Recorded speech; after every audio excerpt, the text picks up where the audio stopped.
साडे एहतजाज ते होंदे रहणगे, सजा सुन के भी ओ रहिंदा हसदा, तक तक दिल तेनू नहीं रजदा। 804 दिलां च वसदा, तक तक दिल तेनू नहीं रजदा।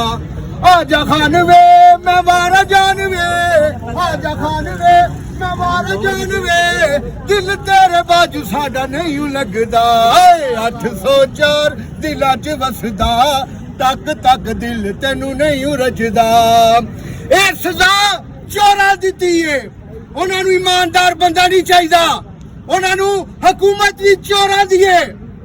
हर गरीब बंदे का साथ देने वाला, मैं बाइक ते मजदूरी करना, इमरान खान सी 150 रुपए का लीटर पेट्रोल सी, आज 300 का पहुंच गया।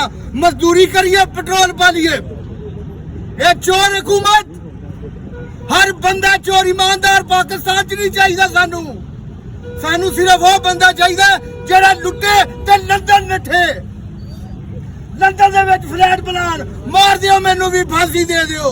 क्यों कि मैं इमरान खान का नाम लेना वा, हक का नाम लेना वा, सच का नाम लेना वा। इत्थे सारे मीडिया ने और किसी गरीब का, किसी सच्चे बंदे का नाम नहीं लेंदे। और सैफ अली खान इंडिया का ओदे ते हमला होया, ओदी खबर चलांदे ने, और किसी दी नहीं चलांदे। इत्थे सब विके होए ने पाकिस्तान दे विच। मैनू पहचान लिया हुकूमत ने, मैनू भी बड़ी छेती जेल भेजना ने, भेजन। ये आप देख सकते हैं अडियाला जेल के बाहर के मनाजर। इस टाइम बानी कायद इमरान खान की बहनें जो हैं वो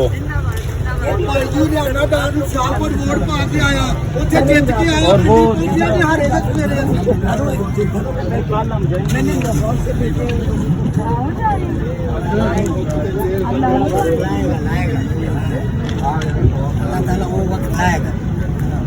भाईजान कहाँ से आए हो आप? बड़े गुस्से में लग रहे हो। भाई मैं मजदूर बंदा यार। ये शेर जो सुनाए आपने इमरान खान जी, ये मैंने खुद लिखे हैं। क्या जरा सुनाएंगे? ये 9 फरवरी को इन्होंने खुद इलेक्शन जीता है, 8 को हमने वोट डाले हैं। रियाना डार सियालकोट में जीती हुई, ख्वाजा आसफ के हम ना कोठी में गए हैं, कैंट में कोठी है इसकी, ठीक है। उधर ऐसे का जैसे कोई फोत हो गया, कुछ नहीं है रात को, ठीक है। हम जीत के मिठाइयाँ खा के ढोल बजा के आ गए हैं वापस। रात को पिंडी में आके सोए हैं, ठीक है। सुबह उठे हैं तो पता लगा जी रियाना डार आ रही हुई है, ख्वाजा आसफ साहब जीती हुई है। ये इंसाफ किधर का है भाई?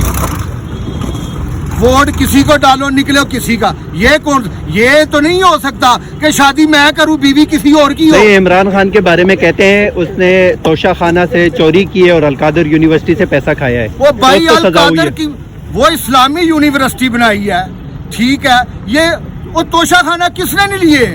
उनका एहतसाब क्यों नहीं हो रहा? सारा एहतसाब इसी का हो रहा है जो 30, 35, 70 सालों से चल